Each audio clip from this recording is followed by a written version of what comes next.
ਵਾਹਿਗੁਰੂ ਜੀ ਕਾ ਖਾਲਸਾ ਵਾਹਿਗੁਰੂ ਜੀ ਕੀ ਫਤਿਹ। मैं ਤੁਹਾਡੀ ਹੋਸਟ ਨੀਲਮ ਕੌਰ ਤੇ ਟੀਵੀ 84 ਦੇ ਸਾਰੇ ਦਰਸ਼ਕਾਂ ਤੇ ਸਰੋਤਿਆਂ ਦਾ ਦਿਲੀ ਸਵਾਗਤ ਕਰਦੀ ਹਾਂ ਪ੍ਰੋਗਰਾਮ ਸੱਚੋ ਸੱਚ ਵਿੱਚ, ਜਿਹੜੇ ਇਸ ਪ੍ਰੋਗਰਾਮ ਨਾਲ ਦੇਸ਼ਾਂ ਵਿਦੇਸ਼ਾਂ ਤੋਂ ਜੁੜ ਚੁੱਕੇ ਨੇ। ਖਾਲਿਸਤਾਨ ਅਫੇਅਰ ਸੈਂਟਰ ਦੇ ਸੰਚਾਲਕ ਡਾਕਟਰ ਅਮਰਜੀਤ ਸਿੰਘ ਜੀ ਰੋਜ਼ਾਨਾ ਦੀ ਤਰ੍ਹਾਂ ਸਟੂਡੀਓ ਵਿੱਚ ਮੇਰੇ ਨਾਲ ਸ਼ਾਮਲ ਨੇ। ਆਓ ਨਾ ਮਿਲ ਕੇ ਅੱਜ ਦੇ ਅਹਿਮ ਇਸ਼ੂਜ਼ ਉੱਪਰ ਉਹਨਾਂ ਤੋਂ ਉਹਨਾਂ ਦਾ ਤਬਸਰਾ ਜਾਣਦੇ ਹਾਂ। जी डॉक्टर साहब वाहिगुरू जी का खालसा वाहिगुरू जी की फतेह। जी डॉक्टर साहब जी आनू प्रोग्राम सच्चो सच बहुत मेहरबानी। जी डॉक्टर साहब अज 7 फरवरी 2019 26 माघ नानक शाही संमत 550 ਦਾ ਦਿਨ ਹੈ ਤੇ ਡਾਕਟਰ ਸਾਹਿਬ ਪ੍ਰੋਗਰਾਮ ਸ਼ੁਰੂ ਕਰਨ ਤੋਂ ਪਹਿਲਾਂ ਅਸੀਂ ਹਮੇਸ਼ਾ ਇਸ ਤਰ੍ਹਾਂ ਆਪਣੇ ਦਰਸ਼ਕਾਂ ਤੇ ਸਰੋਤਿਆਂ ਨੂੰ ਦੱਸੀਏ ਵਿਊਅਰਸ, ਜੇ ਤੁਸੀਂ ਹੱਕ ਸੱਚ ਇਨਸਾਫ ਤੇ ਪੈਰਾ ਦਿੰਦਾ ਇੱਕੋ ਇੱਕ ਚੈਨਲ ਟੀਵੀ 84 ਨੂੰ ਦੇਖਣਾ ਚਾਹੁੰਦੇ ਹੋ ਤਾਂ ਤੁਸੀਂ ਦੇਖ ਸਕਦੇ ਹੋ ਸਪੈਕਟਰਮ ਕੇਬਲ, ਆਰਸੀਐਨ ਕੇਬਲ, ਵੈਲਫਾਬ cable in Canada, roku, Jadoo box, ਸ਼ਾਵਾ, ਫੇਸਬੁੱਕ ਟੀਵੀ 84 ਦੀ ਐਪ ਰਾਹੀਂ online streaming and IP box ਤੇ ਤੁਸੀਂ ਟੀਵੀ 84 ਨੂੰ ਦੇਖ ਸਕਦੇ ਹੋ। ਵਿਊਅਰਸ, ਅਸੀਂ ਇਹ ਵੀ ਦੱਸਣਾ ਚਾਹੁੰਦੇ ਹਾਂ ਕਿ ਜੇ ਤੁਸੀਂ ਟੀਵੀ 84 ਨਾਲ ਜਾਂ ਪ੍ਰੋਗਰਾਮ ਸੱਚੋ ਸੱਚ ਨਾਲ ਫੇਸਬੁੱਕ ਰਾਹੀਂ ਜੁੜੇ ਹੋ ਤਾਂ ਇਸ ਨੂੰ ਵੱਧ ਤੋਂ ਵੱਧ ਲਾਈਕ ਕਰੋ ਤੇ ਸ਼ੇਅਰ ਕਰੋ ਅਤੇ ਨਾਲ ਹੀ YouTube ਤੇ ਸਬਸਕ੍ਰਾਈਬ ਵੀ ਕਰੋ। ਇਹ ਵੀ ਦੱਸ ਦਈਏ ਜੋ ਸਾਡੇ ਪ੍ਰੋਗਰਾਮ ਦਾ ਜੋ ਸਮਾਂ ਹੈ ਉਹ 7:30 ਤੋਂ ਲੈ ਕੇ 9 ਵਜੇ ਤੱਕ ਮੰਡੇ ਥਰੂ ਫਰਾਈਡੇ ਹੈ। So keep watching TV 84। Thank you so much. ਜੀ ਡਾਕਟਰ ਸਾਹਿਬ ਪ੍ਰੋਗਰਾਮ ਦੀ ਸ਼ੁਰੂਆਤ ਕਰਦੇ ਹਾਂ ਅੱਜ ਦੇ ਪਹਿਲੇ ਅਹਿਮ ਇਸ਼ੂ ਦੇ ਨਾਲ। ਜੀ ਡਾਕਟਰ ਸਾਹਿਬ ਕੀ ਕਹਿਣਾ ਚਾਹੋਗੇ ਤੁਸੀਂ? ਦੇਖੋ, ਅਕਸਰ ਅਸੀਂ ਇਹ ਜ਼ਿਕਰ ਕਰਦੇ ਹਾਂ ਕਿ ਬੀਜੇਪੀ ਇਸ ਇੰਤਜ਼ਾਰ ਵਿੱਚ ਹੈ ਕਿ ਕਦੋਂ ਉਹਨਾਂ ਦੇ ਕੋਲ ਭਾਰਤ ਦੀ ਲੋਕ ਸਭਾ ਤੇ ਰਾਜ ਸਭਾ, ਜਿਸ ਨੂੰ ਪਾਰਲੀਮੈਂਟ ਔਰ ਅਪਰ ਹਾਊਸ ਕਹਿੰਦੇ ਨੇ, ਉਹਨਾਂ ਦੇ ਕੋਲ ਮੈਜੋਰਿਟੀ ਆਏ, ਅਕਸਰੀਅਤ ਚੋਂ ਆਉਣ ਔਰ ਉਹ ਭਾਰਤ ਦੇ ਕਨਸਟੀਟਿਊਸ਼ਨ ਨੂੰ, ਆਇਨ ਨੂੰ, ਸੰਵਿਧਾਨ ਨੂੰ ਬਦਲ ਕੇ ਮਨੂ ਸਿਮਰਤੀ ਜਿਹੜੀ ਕਿ ਹਿੰਦੂ ਕੋਡ ਹੈ, ਹਿੰਦੂ ਲਾਅ ਹੈ, ਉਸ ਨੂੰ ਲਾਗੂ ਕਰਨ। ਸੋ ਜ਼ਾਹਰ ਹੈ ਵੀ ਇਹ ਮੰਗ ਸਮੇਂ-ਸਮੇਂ ਜਦੋਂ ਭਾਰਤੀ ਕਨਸਟੀਟਿਊਸ਼ਨ ਵੀ ਡਿਸਕਸ ਹੋ ਰਿਹਾ ਸੀ ਉਦੋਂ ਵੀ ਹਿੰਦੂ ਰਾਸ਼ਟਰ ਦੀ ਗੱਲ ਤੁਰੀ ਔਰ ਅਸਲ ਦੇ ਵਿੱਚ ਗਾਂਧੀ ਦਾ ਮਰਡਰ ਨਥੂਰਾਮ ਗੋਡਸੇ ਵੱਲੋਂ ਹੀ ਇਸ ਲਈ ਕੀਤਾ ਗਿਆ ਕਿ ਉਸ ਨੇ ਅਖੰਡ ਭਾਰਤ ਨੂੰ ਤੋੜ ਕੇ ਪਾਕਿਸਤਾਨ ਦੀ ਮੰਗ ਮੰਨੀ ਔਰ ਇਸ ਲਈ ਸਾਰਾ ਭਾਰਤ ਹਿੰਦੂ ਰਾਸ਼ਟਰ ਨਹੀਂ ਬਣ ਸਕਿਆ। ਔਰ ਆਰਐਸਐਸ ਦਾ ਪਹਿਲੇ ਦਿਨ ਤੋਂ ਹੀ ਇਹ ਸਟੈਂਸ ਰਿਹਾ ਹੈ, ਪੋਜੀਸ਼ਨ ਰਹੀ ਹੈ ਕਿ ਭਾਰਤ ਨੂੰ ਇੱਕ ਹਿੰਦੂ ਰਾਸ਼ਟਰ ਐਲਾਨਿਆ ਜਾਏ। ਇਸ ਲਈ ਆਰਐਸਐਸ ਦੇ ਆਪਣੇ ਹੈੱਡਕੁਆਰਟਰ ਨਾਗਪੁਰ ਦੇ ਵਿੱਚ ਉਹਨਾਂ ਨੇ ਨਾ ਤਾਂ ਤਿਰੰਗੇ ਨੂੰ ਮਾਨਤਾ ਦਿੱਤੀ ਹੋਈ ਹੈ ਕਿਉਂਕਿ ਜਿਹੜਾ ਟਰਾਈ ਕਲਰ 3 ਰੰਗਾ ਝੰਡਾ ਭਾਰਤ ਦਾ, ਉਸ ਦੀ ਥਾਂ ਤੇ ਉਹ ਆਪਣਾ ਓਮ ਵਾਲਾ ਜਿਹੜਾ ਜਿਸ ਫਲੈਗ ਨੂੰ ਉਹ ਧਵਜ ਕਹਿੰਦੇ ਨੇ ਉਹ ਲਹਿਰਾਉਂਦੇ ਨੇ। ਨਾ ਹੀ ਉਹਨਾਂ ਨੇ ਭਾਰਤ ਦੇ ਰਾਸ਼ਟਰੀ ਗਾਨ ਨੈਸ਼ਨਲ ਐਂਥਮ ਜਨ ਗਣ ਮਨ, ਜਿਹਨੂੰ ਰਵਿੰਦਰਨਾਥ ਟੈਗੋਰ ਨੇ ਲਿਖਿਆ, ਉਸ ਨੂੰ ਵੀ ਉਹਨਾਂ ਨੇ ਮਾਨਤਾ ਨਹੀਂ ਦਿੱਤੀ ਹੋਈ। ਉਹ ਵੰਦੇ ਮਾਤਰਮ ਨੂੰ ਹੀ ਨੈਸ਼ਨਲ ਐਂਥਮ ਕਹਿੰਦੇ ਨੇ ਔਰ ਉਹ ਭਾਰਤੀ ਸੰਵਿਧਾਨ ਦੇ ਸੈਕੂਲਰ ਕਰੈਕਟਰ ਤੋਂ ਪਹਿਲੇ ਦਿਨ ਤੋਂ ਹੀ ਮੁਨਕਰ ਨੇ ਔਰ ਉਸ ਨੂੰ ਭਾਰਤ ਨੂੰ ਹਿੰਦੂ ਰਾਸ਼ਟਰ ਐਲਾਨਣਾ ਚਾਹੁੰਦੇ ਨੇ। ਸੋ ਇਹ ਗੱਲ ਅਕਸਰ ਅਸੀਂ ਕਰਦੇ, ਪਰ ਜਿਹੜੀ ਗੱਲ ਵਿਹਾਰਕ ਤੌਰ ਤੇ ਜਾਂ ਪ੍ਰੈਕਟੀਕਲੀ ਅੱਜ ਦੇਖਣ 'ਚ ਆ ਰਹੀ ਹੈ ਕਿ ਈਵਨ ਭਾਰਤ ਨੂੰ ਕਨਸਟੀਟਿਊਸ਼ਨਲੀ ਹਿੰਦੂ ਨੇਸ਼ਨ ਡਿਕਲੇਅਰ ਕੀਤੇ ਬਿਨਾਂ ਹੀ ਭਾਰਤ ਜਿਹੜਾ ਹੈ ਉਹ ਆਲਰੇਡੀ ਹਿੰਦੂ ਰਾਸ਼ਟਰ ਬਣ ਚੁੱਕਾ ਹੈ। ਔਰ ਇਹ ਸਿਰਫ ਆਰਐਸਐਸ ਜਾਂ ਬੀਜੇਪੀ ਵੱਲੋਂ ਜਿਹੜੀਆਂ ਰੂਲਡ 21-22 ਸਟੇਟਾਂ ਨੇ ਉਹਨਾਂ ਦੇ ਵਿੱਚ ਹੀ ਇਹ ਵਰਤਾਰਾ ਨਹੀਂ ਹੈ। ਅਸੀਂ ਦੇਖ ਰਹੇ ਹਾਂ ਕਿ ਭਾਰਤ ਦੇ ਵਿੱਚ ਜਿੱਥੇ ਕਾਂਗਰਸ ਦੀ ਰੂਲਿੰਗ ਵਾਲੀਆਂ ਸਰਕਾਰਾਂ ਨੇ ਔਰ ਇਹ ਹਕੂਮਤੀ ਫੈਸਲੇ ਹੋਣ, ਉਹਨਾਂ ਦੀਆਂ ਅਦਾਲਤਾਂ ਦੇ ਫੈਸਲੇ ਹੋਣ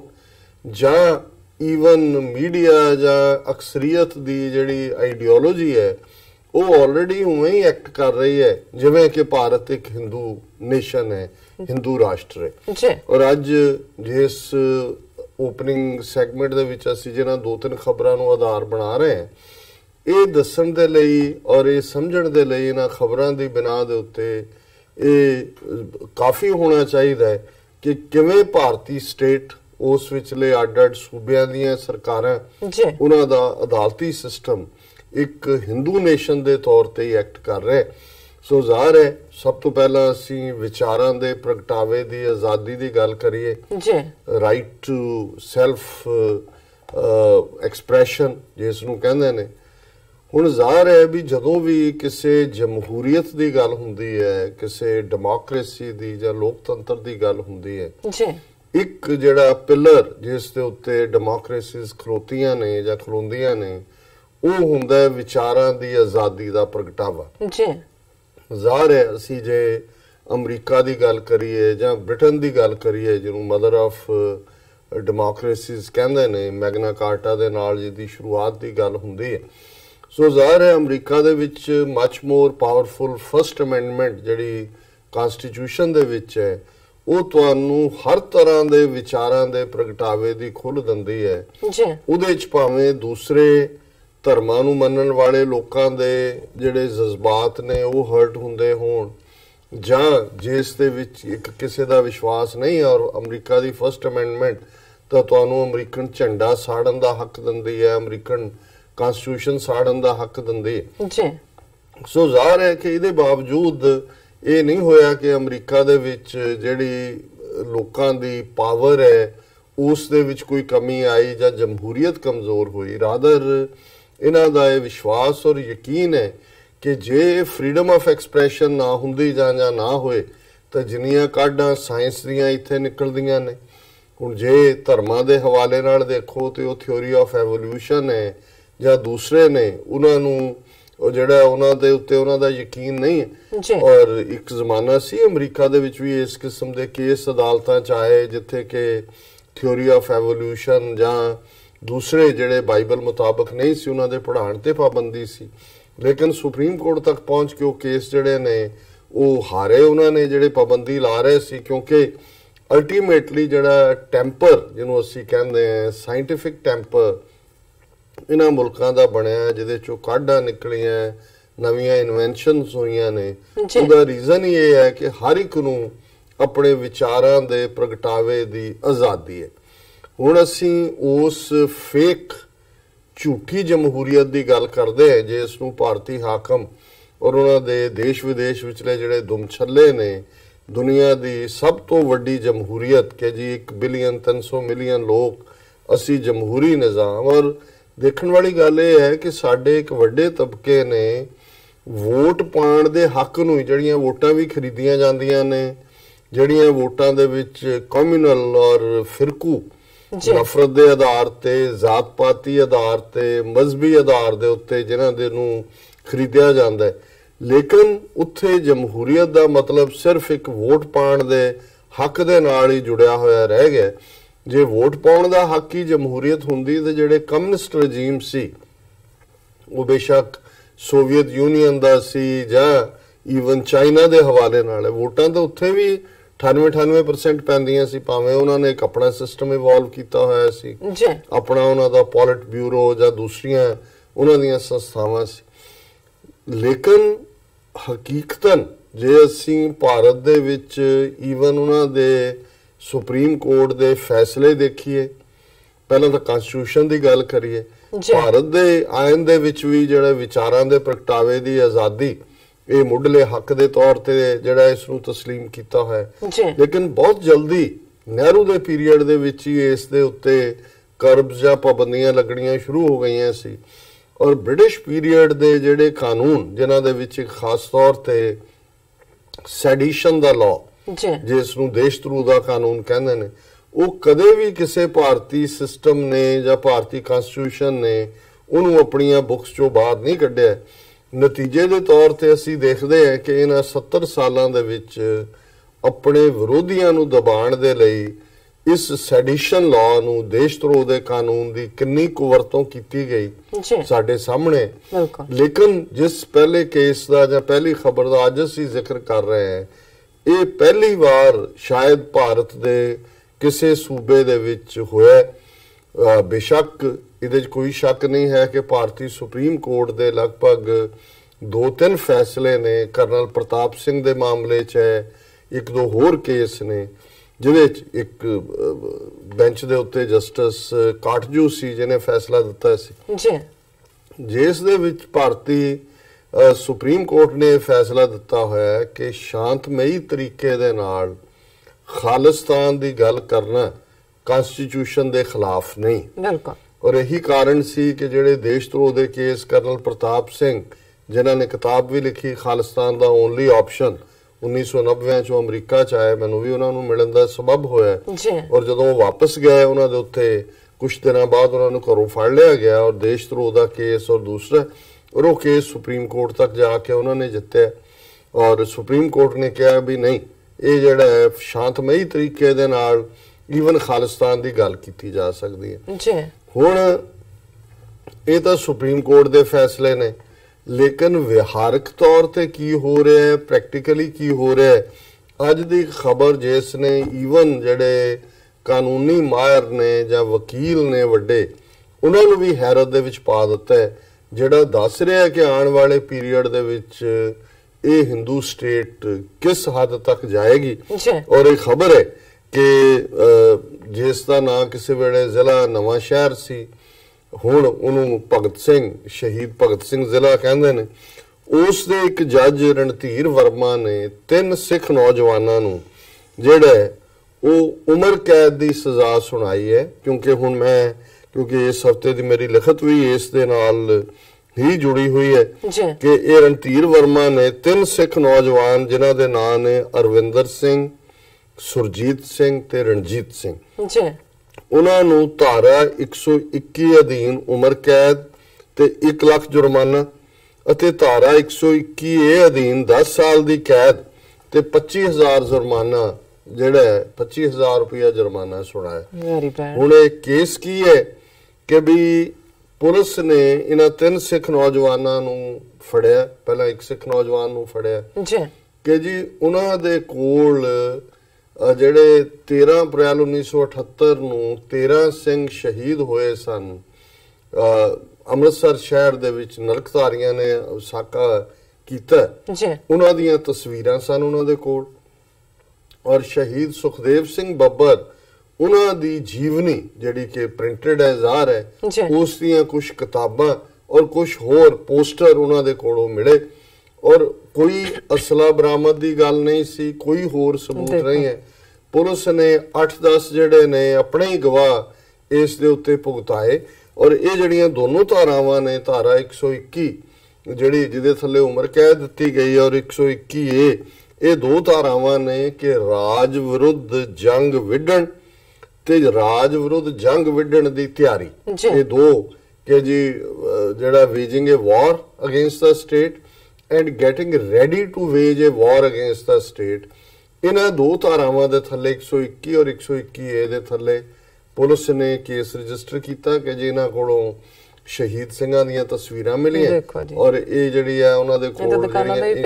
ਹਾਂਜੀ ਇੰਨੀਆਂ ਕਿਤਾਬਾਂ ਔਰ ਉਹ ਉੱਥੇ ਹੀ ਪਬਲਿਸ਼ ਹੋਈਆਂ, ਉਹ ਕੋਈ ਚੀਨ ਚੋਂ ਨਹੀਂ ਪਬਲਿਸ਼ ਹੋ ਕੇ ਆਈਆਂ ਕਿਤਾਬਾਂ ਨੇ, ਲਿਟਰੇਚਰ ਹੈ ਔਰ ਵਿਚਾਰਾਂ ਦੀ ਆਜ਼ਾਦੀ ਦੀ ਗੱਲ ਕਰਦੇ ਆ ਔਰ ਉਹਨਾਂ ਨੇ ਕੋਈ ਉਹਨਾਂ ਦੇ ਕੋਲ ਅਸਲਾ ਨਹੀਂ, ਕੋਈ ਉਹਨਾਂ ਨੇ ਜਿਹੜੀ ਹੈ ਇਨਕ੍ਰਿਮੀਨੇਟਿੰਗ ਕੋਈ ਸਪੀਚ ਨਹੀਂ ਕੀਤੀ ਕਿ ਜੀ ਦੇਸ਼ ਦੇ ਖਿਲਾਫ ਆ ਜਾਓ ਭਾਈ ਖਾਲਸਾ ਜੀ, ਨਿਕਲੋ ਬਾਹਰ, ਭਾਰਤ ਦੀ ਸਰਕਾਰ ਪਲਟ ਦਿਓ, ਉਲਟ ਦਿਓ ਔਰ ਖਾਲਿਸਤਾਨ ਦੀ ਸਰਕਾਰ ਬਣਾਓ। ਔਰ ਇਹਨਾਂ ਨੂੰ ਉਮਰ ਕੈਦ ਇੱਕ ਕੇਸ ਦੇ ਵਿੱਚ ਔਰ ਦੂਸਰੇ ਦੇ ਵਿੱਚ ਜਿਵੇਂ ਮੈਂ ਦੱਸਿਆ ਹੀ ਹੈ ਕਿ ਵੀ 1 ਲੱਖ ਨਾਲ ਜੁਰਮਾਨਾ ਵੀ ਔਰ ਦੂਸਰੇ ਕੇਸ 'ਚ 10 ਸਾਲ ਦੀ ਕੈਦ ਤੇ 25,000 ਜੁਰਮਾਨਾ ਲਾਇਆ। ਹੁਣ ਇਸ ਵਰਮਾ ਨੇ ਕਿਹਾ ਕਿ ਜੀ ਇਹ ਜਿਹੜਾ ਪਬਲਿਸ਼ਡ ਲਿਟਰੇਚਰ ਇਹਨਾਂ ਦੇ ਕੋਲੋਂ ਮਿਲਿਆ, ਇਹ ਤਾਂ ਦੇਸ਼ ਦੇ ਖਿਲਾਫ ਜੰਗ ਵਿੱਢਣ ਦੀ ਤਿਆਰੀ ਕਰ ਰਹੇ ਸੀ ਔਰ ਇਹ ਜਿਹੜਾ ਦੇਸ਼ ਦੇ ਖਿਲਾਫ ਜਿਹੜੀ ਜੰਗ ਹੈ ਔਰ ਇਹਨਾਂ ਨੂੰ ਸਾਰੀ ਉਮਰ ਜਿਹੜਾ ਹੈ ਉਹ ਜੇਲ੍ਹ ਦੇ ਵਿੱਚ ਰੱਖਿਆ ਜਾਏ। ਹੁਣ ਈਵਨ ਹੁਣ ਇਹ ਪੰਜਾਬ ਦੇ ਵਿੱਚ ਵਾਪਰਦਾ ਹੈ, ਉਸ ਜ਼ਿਲ੍ਹੇ ਜਿਹੜਾ ਸ਼ਹੀਦ ਭਗਤ ਸਿੰਘ ਦੇ ਨਾਂ ਤੇ ਹੈ ਔਰ ਉਸ ਭਗਤ ਸਿੰਘ ਨੂੰ ਜਿਨ੍ਹਾਂ ਨੂੰ ਅੰਗਰੇਜ਼ਾਂ ਨੇ ਜਿਹੜਾ ਇਹਦੇ ਬਾਵਜੂਦ ਕਿ ਭਾਈ ਉਹਨਾਂ ਨੇ ਸੈਂਡਲਸ ਨੂੰ ਮਾਰਿਆ ਲਾਜਪਤ ਰਾਏ ਦੇ ਕੇਸ ਨਾਲ ਜੋੜ ਕੇ, ਦਿੱਲੀ ਦੀ ਪਾਰਲੀਮੈਂਟ ਦੇ ਵਿੱਚ ਉਹਨਾਂ ਨੇ ਜਿਹੜਾ ਉਹ ਬੰਬ ਧਮਾਕੇ ਕੀਤੇ ਔਰ ਹੁਣ ਜਿਹੜਾ ਇਹ ਚੱਲ ਰਿਹਾ ਹੈ ਇੱਕ ਮੁਹਿੰਮ ਹੈ ਪੂਰੀ ਕਿ ਜੀ ਉਹਨਾਂ ਨੇ ਕਿਉਂਕਿ ਭਗਤ ਸਿੰਘ ਨੂੰ ਦਹਿਸ਼ਤਗਰਦ ਐਲਾਨਿਆ ਸੀ, ਰਾਜਗੁਰੂ ਸੁਖਦੇਵ ਨੂੰ, ਔਰ ਉਹਨਾਂ ਨੂੰ ਦੇਸ਼ ਭਗਤ ਐਲਾਨਿਆ ਜਾਏ। ਪਰ ਇਹ ਕੈਸੀ ਵਿਡੰਬਣਾ ਹੈ ਕਿ ਉਹਨਾਂ ਦੇ ਨਾਂ ਦੇ ਜ਼ਿਲ੍ਹੇ ਪੰਜਾਬ ਸਟੇਟ ਦੇ ਵਿੱਚ ਭਾਰਤੀ ਡੈਮੋਕ੍ਰੇਸੀ ਸੁਪਰੀਮ ਕੋਰਟ ਦੇ ਫੈਸਲੇ ਐਗਜ਼ਿਸਟ ਹੋਣ ਦੇ ਬਾਵਜੂਦ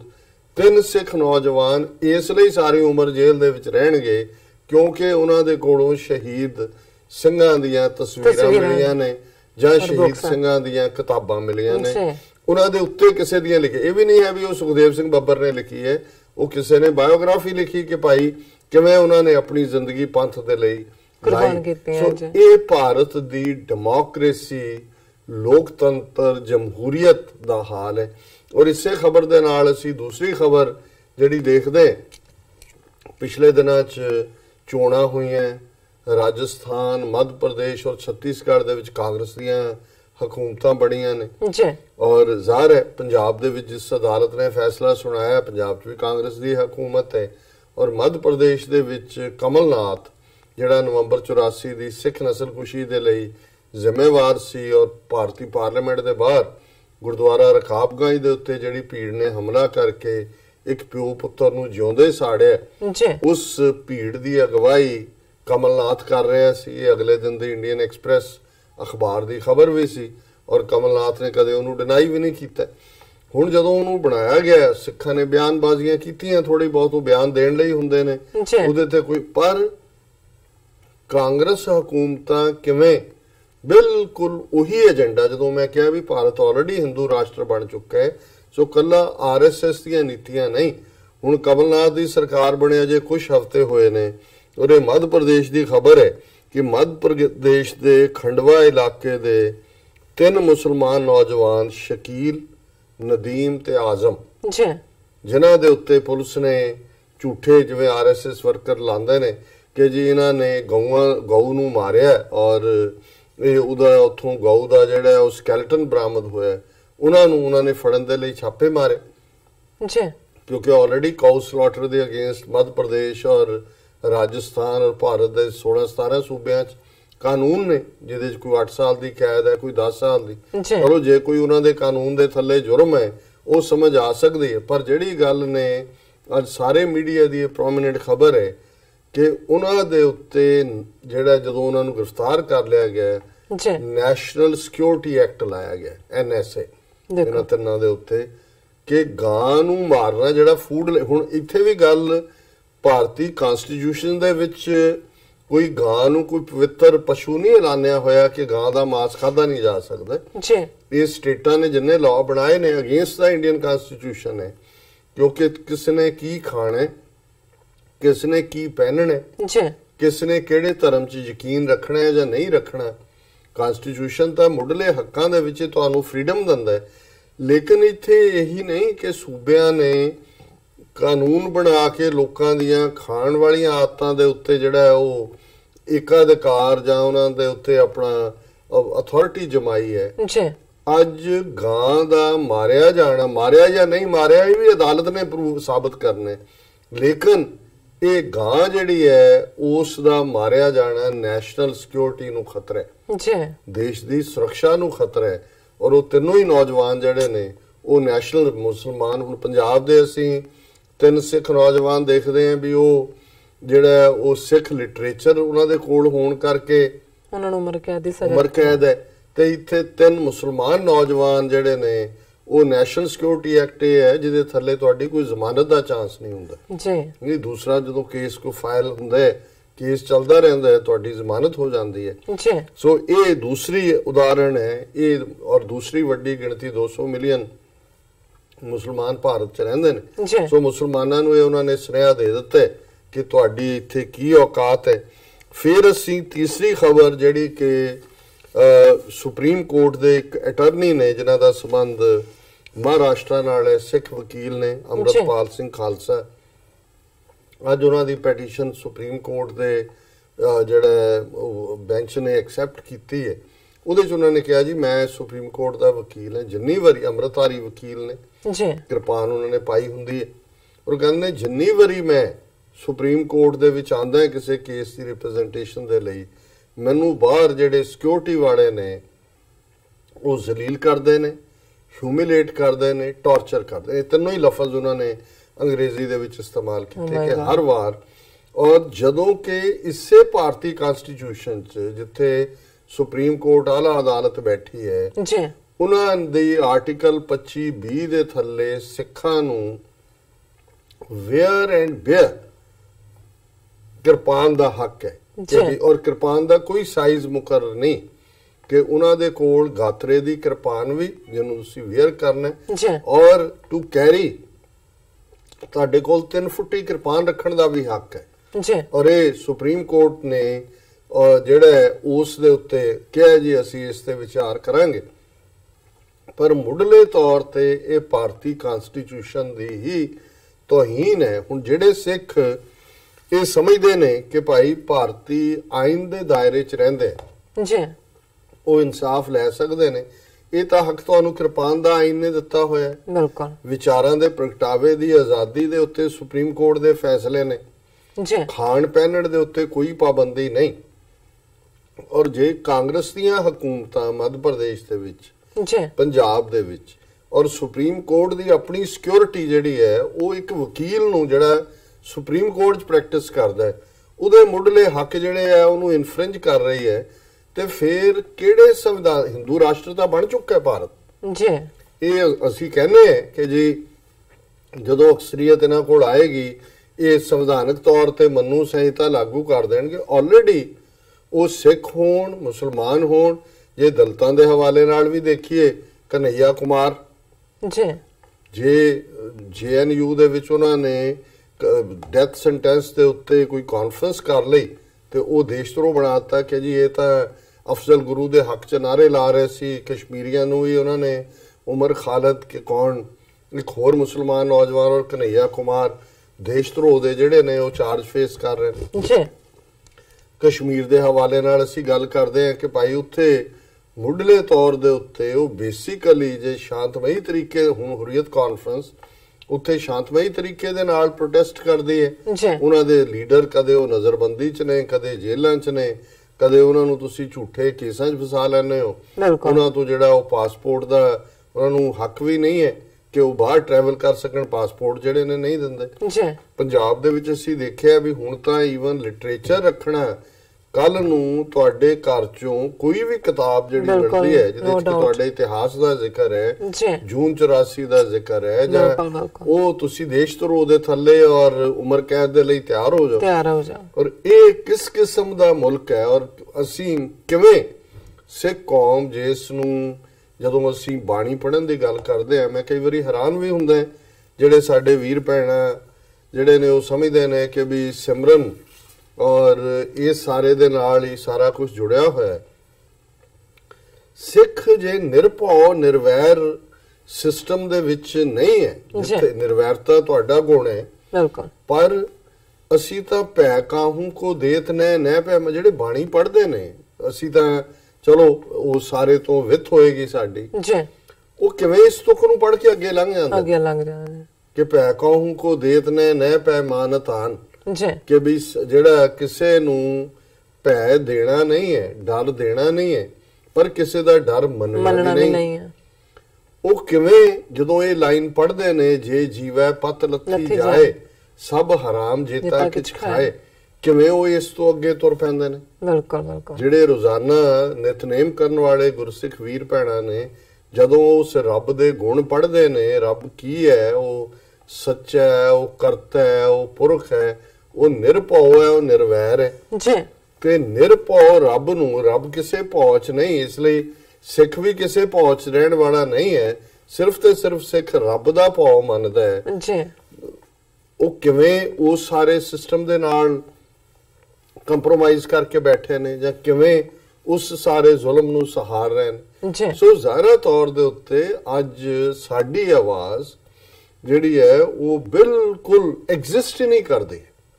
ਔਰ ਇਹ ਤਿੰਨ ਭਰ ਜਵਾਨੀ ਦੇ ਵਿੱਚ ਨੌਜਵਾਨ ਜਿਹੜੇ ਉਮਰ ਕੈਦ ਭੋਗਣਗੇ ਆਲਰੇਡੀ ਜੇਲ੍ਹ ਦੇ ਵਿੱਚ ਨੇ, ਔਰ ਇਹ ਦਰਵਾਜ਼ੇ ਖੁੱਲ ਰਹੇ ਨੇ ਆਉਣ ਵਾਲੇ ਸਮੇਂ ਦੇ ਵਿੱਚ ਕਿ ਜੇ ਉਹਨਾਂ ਨੂੰ ਸਾਰੀ ਜਿਹੜੀ ਹੈ ਪੰਜਾਬ ਨੂੰ ਹੀ ਇੱਕ ਜੇਲ੍ਹ ਬਣਾਉਣਾ ਪਿਆ ਤੇ ਉਹ ਆਲਰੇਡੀ ਬਣਾਇਆ ਹੋਇਆ ਉਹਨਾਂ ਨੇ ਜੀ, ਨੋ ਡਾਊਟ। ਔਰ ਕਿਸ ਕਿਸਮ ਦਾ ਟਾਰਚਰ, ਕਿਸ ਕਿਸਮ ਦਾ ਅੱਜ